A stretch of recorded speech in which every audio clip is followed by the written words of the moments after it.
জন্য ও বাদশা, আমরা চাই আপনি আমাদের হাতে তাদেরকে তুলে দেবেন। বাদশা নাজ্জাশীও তো যেহেতু একটা রাষ্ট্র পরিচালনা করে কাঁচা কোনো লোক না, যে আমি তাদেরকে তোমাদের হাতে তুলিয়া দিব। এই জন্য তো তাদেরও বিভিন্ন মতামতগুলো শোনা প্রয়োজন। ওই কাফেলার লোককে সকলকে ডাক দিল, তাদেরকে বলল, তোমাদের মধ্যে সর্দারকে? হযরতে জাফর ইবনে তৈয়ার দাঁড়ায়া যায়, বলতেছে, বাদশাহ আমি হচ্ছি তাদের মধ্যে সর্দার। ঘটনা কি? কেন তারা তোমাদেরকে ফেরত নিতে চায়? কেন তারা তোমাদেরকে ফেরত নিতে চায়? বাদশাকে বলতেছে, ও বাদশাহ, না'বুদুল আসনাম ওয়া নাকুলুল মাইতা ওয়া তাকতাউল আরহাম। ও বাদশাহ, আমরা যেই যুগের মধ্যে অবস্থান করেছিলাম, আমরা যেই যুগের মধ্যে আমাদের জীবনযাত্রাগুলো শুরু করেছিলাম, না'বুদুল আসনাম, আমরা মৃত জন্তুগুলো খাইতাম। না'বুদুল আসনাম, আমরা মূর্তি পূজা করতাম, মৃত জন্তু ভক্ষণ করতাম, গরিব মানুষের হকগুলো মেরে খাইতাম। ওয়া তাকতাউল আরহাম, আত্মীয় স্বজনের সাথে কোনো সুসম্পর্ক আমরা বজায় রাখতাম না। আমার নবী বিশ্বনবী রাহমাতুল লিল আলামিন আসলেন, আয়েশা আমাদেরকে বুঝাইলেন যে, ও দুনিয়ার মানুষেরা, তোমরা বলো কুলু লা ইলাহা ইল্লাল্লাহ তুফলিহুন। তোমরা যদি এই কথাটা বলো তাহলে তোমরা সফল কাম হয়ে যাইবা। আমরা যখন রাসূলের এই কথাকে মানিয়ে নিলাম, মানিয়ে নেওয়ার কারণে আমরা বললাম, আমরা মৃত জন্তুগুলো খাবো না, হারাম ভক্ষণ করব না, সুদ খাবো না, অপরের সম্পদগুলো মেরে আমরা খাবো না। রাসূলুল্লাহ যে আদর্শ আমাদেরকে শিখায়, ওই আদর্শের মধ্যে আমরা চলবো। আমরা অন্য জাহিলিয়াতের যুগের তোমাদের মতো চলতে পারবো না। এই শর্ত যখন আমরা করলাম রে বাদশাহ, তখন তারা আমাদেরকে তাদের ধর্মগুলো আমাদের উপর চাপায়া দিতে লাগলো। যালামুনা ওয়া দায়াকু আলাইনা ওয়া হালু বাইনানা ওয়া বাইনা দীনিনা, আমাদের উপর কঠিন জুলুম তারা করতে লাগলো। আমাদের ধর্মকে তারা বিনষ্ট করে দিবে, আমাদের ধর্মকে পালন না করার জন্য সর্বশক্তি দিয়ে তারা আমাদের পিছনে লেগে গেল। বাদশা নাজ্জাশী বলতেছে, এ তো আজীব কারবার। দুনিয়ার জমিনের মধ্যে যারা ভালো হতে চায় তাদেরকে ভালো হতে দিবে না। ফালা ওয়াল্লাহি আসলিমুহুম, আল্লাহর কসম করে আমিও বলছি, আমি কখনোই একটা সৎকে তোমাদের হাতে তুলে দেব না। বলেন সুবহানাল্লাহ। তাহলে বোঝা গেল রাসূল যে জামানার মধ্যে আসছিলেন, জামানা ছিল খুবই অন্ধকার, তিমির আধারে আচ্ছাদিত একটা অন্ধকার। এই অন্ধকারের মধ্যে রাসূলকে যে নির্যাতন করত, শুধু তাই না, রাসূলকে নির্যাতন না, মানুষের উপর নির্যাতন করত। নারী যে জাতি ছিল, নারীর কোনো অধিকারই পৃথিবীর মধ্যে ছিল না, কোনো অধিকারই ছিল না। সূরাতুন নাহলের 58 এবং 59 নম্বর আয়াত রব্বুল আলামিন বলেন, ওয়া ইযা বুশিরা আহাদুহুম বিমা দারাবা লিররহমান মাসালান যাল্লা ওয়াজহুহু মুসওয়াদ্দান ওয়া হুয়া কাযীম। যখন ওই সময়কার কালে, জাহিলিয়াতের সময়, আমি যখন আমার নবীকে প্রেরণ করলাম, তার পূর্বে যখন মানুষগুলোকে নারী সন্তানের সুসংবাদ দেওয়া হতো, তখন তাদের চেহারাটা কালো বর্ণ ধারণ করত। তারা রাস্তাঘাটে বের হয়ে চিন্তা করত, এই নারীকে আমরা কি দুনিয়ার জমিনের মধ্যে রাখবো না পুঁতে ফেলতো, এরকম চিন্তা ভাবনা করত। এটাও একটা ঘটনা আছে, সহিহ বুখারীর মধ্যে, মুসলিমের মধ্যে পাওয়া যায়, বিভিন্ন সিরাতের কিতাবের মধ্যে পাওয়া যায়। রাসূলুল্লাহ সাল্লাল্লাহু আলাইহি ওয়াসাল্লামের একজন প্রখ্যাত সাহাবী ছিল হযরতে দিহিয়াতুল কলবি, যার সুরতে জিবরাইল আমিন রাসূলের কাছে আইতো। ওই দিহিয়াতুল কলবি যখন ইসলাম গ্রহণ করে, ইসলাম গ্রহণ করার পরই রাসূলের সামনে বসে দিহিয়াতুল কলবি কান্না করতেছে, বলতেছি, ইয়া রাসূলুল্লাহ, আমি তো ইসলাম কবুল করেছি, গ্রহণ করেছি। ওগো আল্লাহর নবী, আমার অপরাধ কি ক্ষমা করবে আল্লাহ তাআলা? বলতেছে, দেহিয়া রে, তুমি তো ইসলাম গ্রহণ করেছো, তোমার অপরাধ তো অবশ্যই আল্লাহ ক্ষমা করে দিবে, তোমার অপরাধ তো অবশ্যই আল্লাহ ক্ষমা করে দিবে। এই ঘটনাটা বিভিন্ন তাফসীরের কিতাবের মধ্যে বিভিন্নভাবে পাওয়া যায়। সচরাচর যে সমস্ত কিতাব তাফসীরের কিতাবগুলো উলামায়ে কেরামগণ পড়েন, তাফসীরে মারিফুল কোরআন, রুহুল মাআনি মাজহারির মধ্যে, তাফসীরে কুরতুবীর মধ্যে ইমাম কুরতুবী রাহিমাহুল্লাহ বিভিন্নভাবে ঘটনাটা উল্লেখ করেছেন। আমি একটাভাবে আপনাদের সম্মুখে বর্ণনা করতেছি। তো দিহিয়াতুল কলবিকে যখন রাসূলুল্লাহ বললেন, দিহিয়াতুল কলবি, তুমি কি এমন অপরাধ করেছো যে অপরাধটা আল্লাহ সুবহানাহু ওয়া তাআলা ক্ষমা করবে না? বলতেছে, আল্লাহর নবী গো, যখন আমি কাফের ছিলাম, আইয়ামে জাহিলিয়াতের যুগের মধ্যে যখন ছিলাম, নবী গো, ওই যুগের মধ্যে আমি ব্যবসা করার জন্য বিভিন্ন রাষ্ট্রের মধ্যে সফর করতাম। আমি যখন বিভিন্ন রাষ্ট্রের মধ্যে নবী গো সফর আমি করতাম, তখন একটা সময় আসে আমার দীর্ঘদিনের সফর করার জন্য আমাকে বের হয়ে যেতে হবে। এই জন্য আমি আমার স্ত্রীকে কিছু নসিহত করলাম যে প্রাণের স্ত্রী আমার, আমি দীর্ঘদিন সফরের জন্য একটা জায়গায় চলে যাব, হয়তো আমার ফিরতে 5 বছরও লাগতে পারে, 7 বছরও লাগতে পারে। ও আমার প্রাণের স্ত্রী, তোমার পেটের মধ্যে যদি ছেলে সন্তান জন্মগ্রহণ করে, এই ছেলে সন্তান যদি তোমার পেটের মধ্যে জন্মগ্রহণ করে, তাহলে তুমি তাকে সুন্দরভাবে লালিত পালিত করবা। আর যদি তোমার পেটের মধ্যে, তোমার গর্ভের মধ্যে মেয়ে কোনো সন্তান জন্মগ্রহণ করে, তাহলে তুমি তাকে হত্যা করে ফেলবা, জীবন্ত কবর তুমি তাকে দিয়ে দিবা। আমি যাতে করে বাড়িতে আইসা আমি আমার কোনো কন্যা সন্তানকে দেখতে না পাই। নবী আমার এমন নসিহত করি আমার স্ত্রীকে আমি চলিয়া গেলাম ব্যবসার কাজে। 5-7 বছর যখন ব্যবসায়ের কাজ সমাধান করার পরে আমি আমার বাড়ির মধ্যে ফিরলাম, বিবির সামনে ফুটফুটে একটা কন্যা সন্তান আমি দেখতে পাইলাম। নবী গো, ওই কন্যা সন্তানের চেহারা এবং রূপ লাবণ্য এত সুন্দর দেখতে, এত চমৎকার দেখতে, শুধু মন চাই তার চেহারাটা কেমন যেন আমার চেহারার সাথে একটু মিল আসে। নবী গো, এত সুন্দর ফুটফুটে একটা কন্যা সন্তান। আমি আমার স্ত্রীকে জিজ্ঞাসা করলাম, ও আমার প্রাণের স্ত্রী, এই কন্যা সন্তানটাকে? আমার স্ত্রী ভয়ে হাবু কাবু হয়ে বলতেছে, প্রাণের স্বামী আমার, আপনি যখন সফরে গিয়েছিলেন আমার পেট থেকে কন্যা সন্তান জন্মগ্রহণ করেছে। আপনি যেহেতু দূরে ছিলেন, আপনার মতো ফুটফুটে চেহারাটা, হাতটাও দেখা যায় আপনার মতো, চেহারাটাও দেখা যায় আপনার মতো, অঙ্গ প্রত্যঙ্গগুলো দেখা যায় আপনার মতো। এই জন্য আমি তাকে হত্যা করি নাই।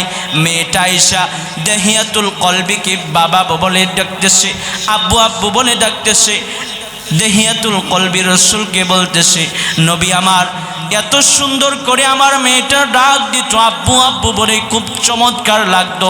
কিন্তু আমি যখন বাহিরে বের হইতাম, যখন দোকানপাটের মধ্যে নবী আমার আমি চলাফেরা করতাম, লোকেরা বলতো, তুই হচ্ছস আমাদের বংশের মধ্যে একজন কুসন্তান, কারণ তুই নারী জাতির জন্ম দিছস।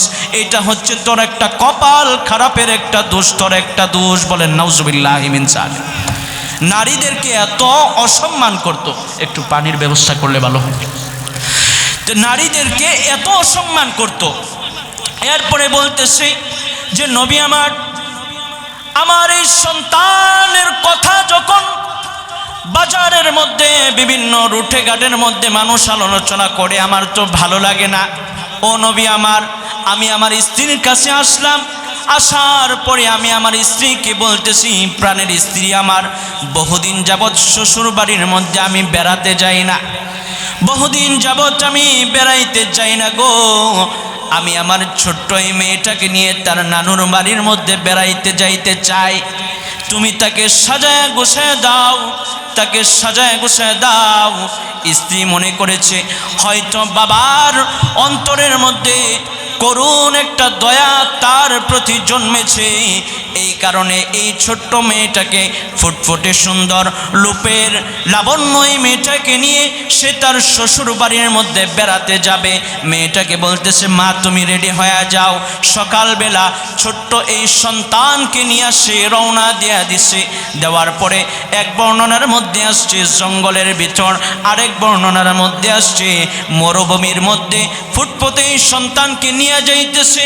মেয়েটা বলতেছে, বাবা মায়ের সাথে এতদিন আমি আমার নানা বাড়ি গিয়েছি, এই পথ দিয়ে তো আমার মা যায় নাই।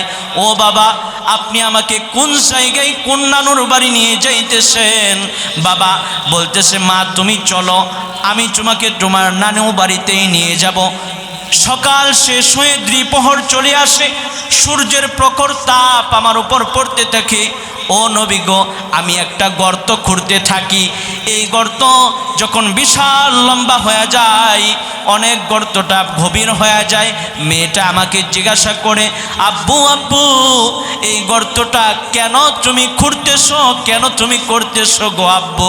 বাবা বলতেছে, মা তুমি অপেক্ষা করো, কেন খুঁড়তেছি দেখতে পাইবা।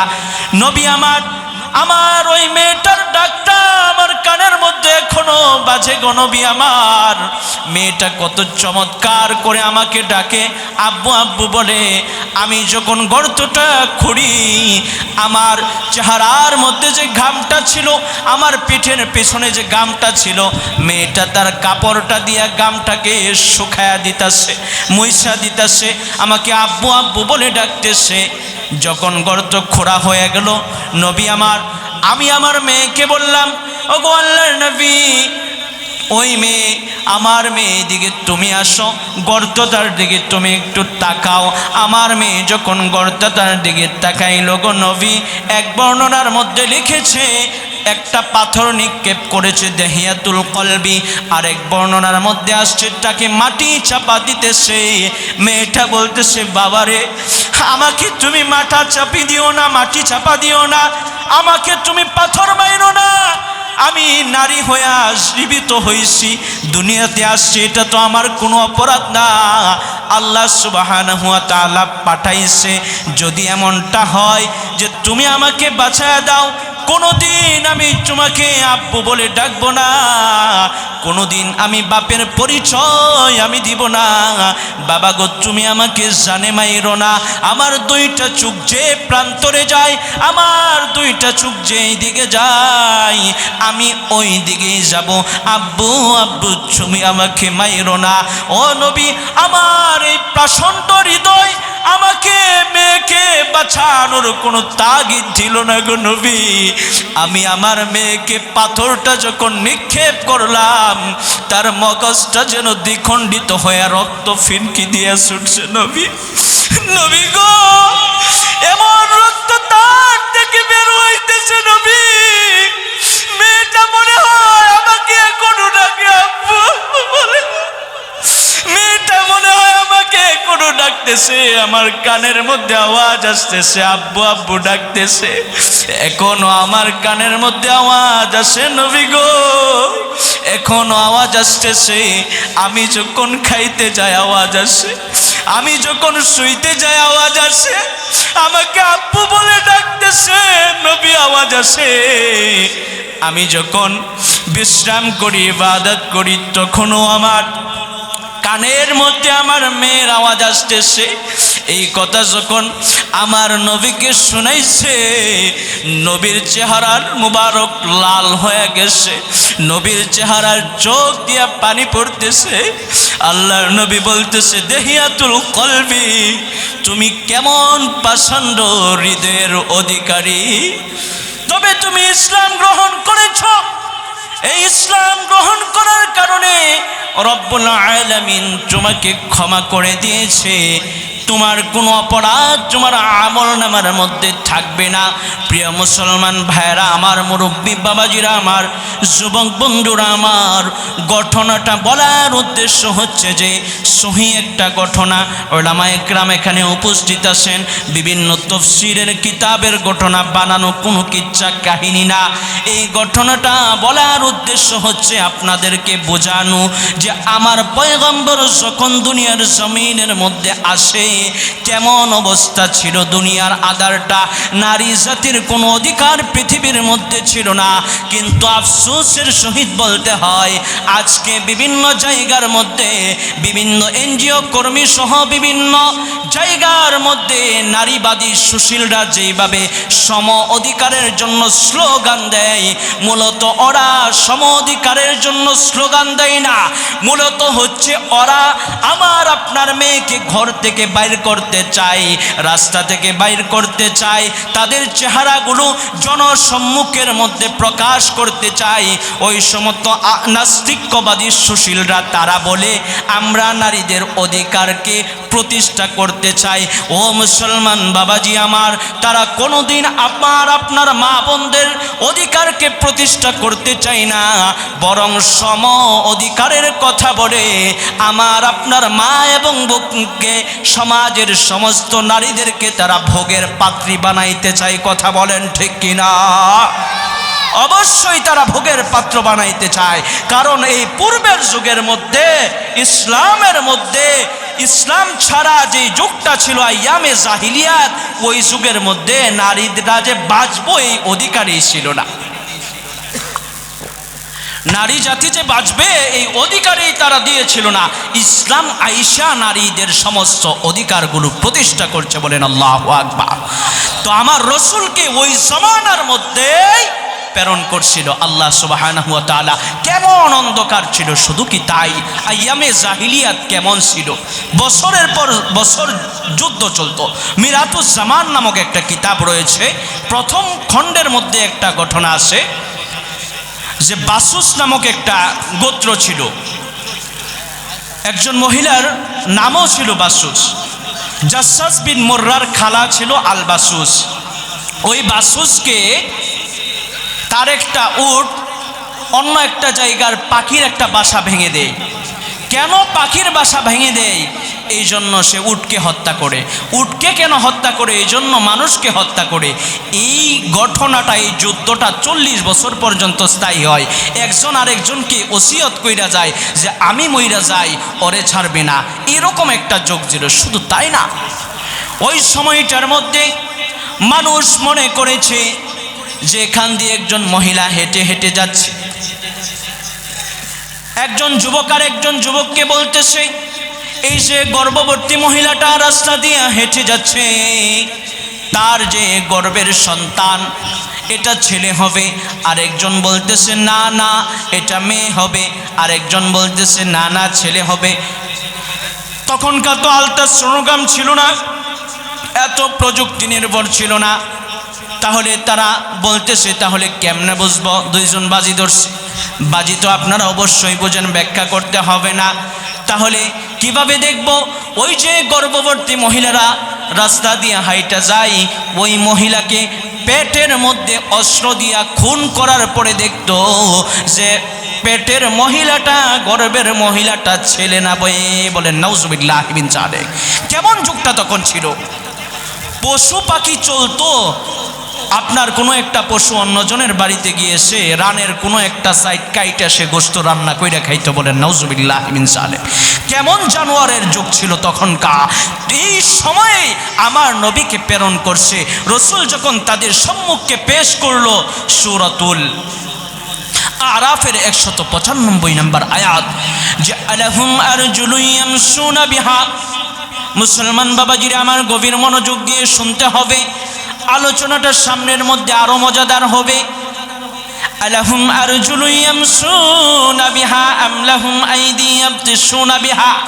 রাসূল যখন দুনিয়ার মধ্যে আয়েশা বলল যে তোমরা কাদের পূজা করো, কাদের ইবাদত করো, তারা তো চলতে পারে না। আম লাহুম আইদি ইয়াবতিশুনা বিহা, তারা তাদের হাত দ্বারা কিছু করতে পারে না, তারা তাদের চোখ দ্বারা দেখতে পারে না, তাদের কান দ্বারা তারা তো শুনতে পারে না। কাদেরকে তোমরা ডাকো? ওরা তো হচ্ছে সাধারণ একটা মূর্তি। কাদেরকে তোমরা ডাকো? এমন কথা যখন রসুল বলতেছে, ইসলামের দাওয়াতগুলো যখন পৌঁছায়া দিছে, রসুলের উপর কি এক কঠিন নির্যাতন নেমে আসছে, সাহাবা একরামের উপর কঠিন নির্যাতন নেমে আসছে, শুধুমাত্র এই তাওহীদের দাওয়াত দেওয়ার কারণে। তখন আল্লাহ ভাবছে যে আমার নবীকেও তো একজন বান্দা বানায় আমি দুনিয়াতে প্রেরণ করেছি, তাহলে রসুলের অন্তরটা হয়তো একটু বিগলিত হতে পারে। এই জন্যই আমি আমার রসুলকে এমন একটা মুআজিজা দিব, যেই মুআজিজার মাধ্যমে সমস্ত নবীগণের শ্রেষ্ঠ মুআজিজা আমার মুহাম্মদের মুআজিজা হয়ে যাবে। সুবহানাল্লাহ। এই জন্যই এই মেয়ারাজকে, রসুল্লাহকে মেয়ারাজ ভ্রমণ করায়া আল্লাহ সুবহানাহু ওয়া তাআলা তার সত্তাকে যেমনিভাবে অতুলনীয় করেছেন, তার মুআজিজাকে এরকম শ্রেষ্ঠত্ব করেছেন। বলেন সুবহানাল্লাহি ওয়া বিহামদিহি। তো তাহলে রসুলের এই শ্রেষ্ঠত্ব মুআজিজার প্রেক্ষাপটটা আমরা বুঝতে পারলাম কেন হয়েছিল, কোন কারণে হয়েছিল। এইবার আসি মেয়ারাজের সূচনাটা কোন জায়গা থেকে হয়েছে। রাসূলুল্লাহ সাল্লাল্লাহু আলাইহি ওয়াসাল্লামের চাচাতো বোন উম্মে হানি রাদিয়াল্লাহু তাআলা আনহা, ওনার বাড়ির মধ্যে পয়গম্বর শুয়ে আছে। হঠাৎ করে রাতের মধ্যে হযরতে জিবরাইল আমিন আসলেন। আসার সাথে সাথে আরেকজন ফেরেশতার সাথে নিয়ে আসলেন, যার নাম হচ্ছে হযরতে মিকাইল আলাইহিস সালাতু ওয়াস সালাম। জিবরাইল এবং মিকাইল আইসা রাসূলকে জাগায় দিল। ইয়া রাসূলুল্লাহ, আপনি ওঠেন। রাসূলকে ঘুমের থেকে জাগায়া এরপরে কাবা ঘরের পাশে আরেকটা জায়গা রয়েছে, যারা উমরা করেছেন তারা বুঝতে পারবেন, হাতিমে কাবা। ওই হাতিমে কাবার মধ্যে নিয়ে যায় রসুলকে নিয়ে যাওয়ার পরে রসুলকে একটা অপারেশন করেছে তারা, রসুলকে বক্ষ বিদীর্ণ করেছে। তাফসীর ইবনে কাসিরের মধ্যে এই বক্ষ বিদীর্ণের কথা 2 বার পাওয়া যায়, আবার বিভিন্ন কথা কিতাবের মধ্যে, হাদিসের মধ্যে 3 বার 4 বারও উল্লেখ রয়েছে। যে রসুলের বক্ষ বিদীর্ণ আমরা 3 বারেই ধরে নিন, 3 বার হয়েছে রসুলের এই অপারেশন। হাতিমে কাবার মধ্যে যখন রসুলকে নিয়ে যাওয়ার পরে রসুলেরকে বক্ষ বিদীর্ণ করছে, তখন রসুলের যে কলবে আথার পবিত্র আত্মা, এই আত্মাকে কাবার পাশে ফেরেশতারা একটা স্বর্ণের পেয়ালার মধ্যে নিয়ে বিভিন্ন হিকমত এবং জমজমের পানি দিয়া আবার রসুলের ভিতর ঢুকাইয়া দিছে। এরপরে দ্বিতীয়বার রসুলের বক্ষ বিদীর্ণ হয়েছিল রসুল যখন যুবক ছিল। যখন যুবক থাকাকালীন সময়ে বিভিন্ন পাপ মানুষের মধ্যে থাকে, নবীদের মধ্যে যাতে এমন না হয় এই জন্য দ্বিতীয়বার করা হয়েছিল। এটার লম্বা ব্যাখ্যা আলোচনা আমি সামনে আগায় নিতেছি। প্রথমবার করছিল রসুল যখন ছোট বাচ্চা ছিল, যাতে করে শিশুসুলভ আচরণ রসুলের কাছে না থাকে।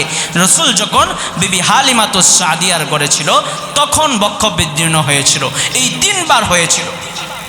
তো সর্বশেষ যেটা আমরা ধরতেছি ইবনে কাসিরের আলোচনা অনুযায়ী, যে রসুলের শেষবার যখন মেয়ারাজ ভ্রমণ করে রসুল, তো ফেরেশতারা রসুলের এই কলবে আথারকে ধুয়ে মুছে আবার ভিতরের মধ্যে যখন প্রবেশ করায়া দিল, প্রবেশ করানোর পরে জান্নাতি একটা দুম্বা রসুলের সামনে আইসা জিবরাইল আমিন হাজির করছে।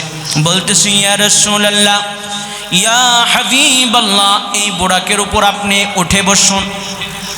যখন রাসূলুল্লাহ বুরাকের উপর উঠে বসলো, বুরাকটা একটু ইতস্তবোধ করলো যে কাকে আমি নিয়ে যাব। জিবরাইল আমিন বলতেছে, বুরাক রে, তুমি জানো তোমার উপর কে উঠেছে? তোমার উপর পৃথিবীর সর্বশ্রেষ্ঠ মানুষ ইমামুল আম্বিয়া রাহমাতুল লিল আলামিন সরদারে দু আলম তোমার উপর উঠেছে। বুরাক লজ্জায়, হাদিসের মধ্যে পাওয়া যায়, বুরাক লজ্জায় ঘামার্ত হয়ে গেছে, ঘাম বের হয়ে গেছে। বুরাকটা হচ্ছে এমন একটা প্রাণী যার গতি হচ্ছে আমার আপনার দৃষ্টি যেই পর্যন্ত যায় ওই পর্যন্ত হচ্ছে তার দৃষ্টি, তার গতির সীমা। ওই বুরাকটা রসুল এবং জিবরাইলকে নিয়ে পথে চলতেছে। ওই পথে চলার সময় অনেক ঘটনা বলি রসুলুল্লাহকে আল্লাহ সুবহানাহু ওয়া তাআলা দেখাইছে। সূরাত বনী ইসরাইলের 1 নম্বর আয়াত, যেটা আমি শুরুতেই পড়েছিলাম। অনেক আয়াত বলতে এখানে বোঝানো হয়েছে যে ফি আয়াতিনা, অনেক নিদর্শনাবলী আল্লাহ তাআলার কুদরত হিকমতগুলো আল্লাহ দেখাইছে। প্রথম হচ্ছে সুবহানাল্লাযী আসরা বিআবদিহি লাইলাম মিনাল মসজিদিল হারামি ইলাল মসজিদিল আকসা, মসজিদে হারাম থেকে মসজিদে আকসা পর্যন্ত। তো ওই যে বুরাকের উপর রসুল ওইটা বসছে, বুরাক চলতেছে। রসুল যখন কিছুক্ষণ সামনে অগ্রসর হয়েছে, রসুলুল্লাহকে একজন বৃদ্ধ বলতেছে মুহাম্মদ তুমি থেমে যাও। জিবরাইল আমিন বলতেছে ইয়া রাসূলুল্লাহ থামা যাবে না, সামনে চলুন, সামনে চলুন। রাসূলুল্লাহ সামনে অগ্রসর হয়েছে। আরেকজন বৃদ্ধা বলতেছে ইয়া রাসূলুল্লাহ আপনি থেমে পড়ুন। জিবরাইল আমিন বলতেছে না না থামা যাবে না রাসূল, আপনি সামনে চলুন। আল্লাহর পয়গম্বর আরেকটু সামনে অগ্রসর হয়েছে। তখন আরো কয়েকজন লোক রাসূলকে সালাম দিয়েছে, আসসালামু আলাইকা ইয়া আউয়ালুস সালামু আলাইকা ইয়া আখিরুস সালামু আলাইকা ইয়া হাশিরু।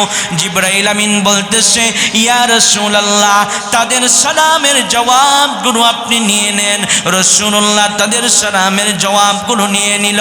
এরপরে রাসূলুল্লাহ জিবরাইলকে প্রশ্ন করতেছে ভাই জিবরাইল প্রথম যে একজন বৃদ্ধা ডাক দিয়েছে সে কে?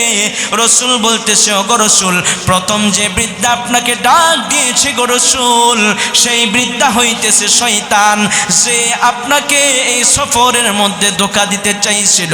রাসূল আবার বলতেছে ভাই জিবরাইল দ্বিতীয়তে যে একজন বৃদ্ধা ডাক দিল সে কে?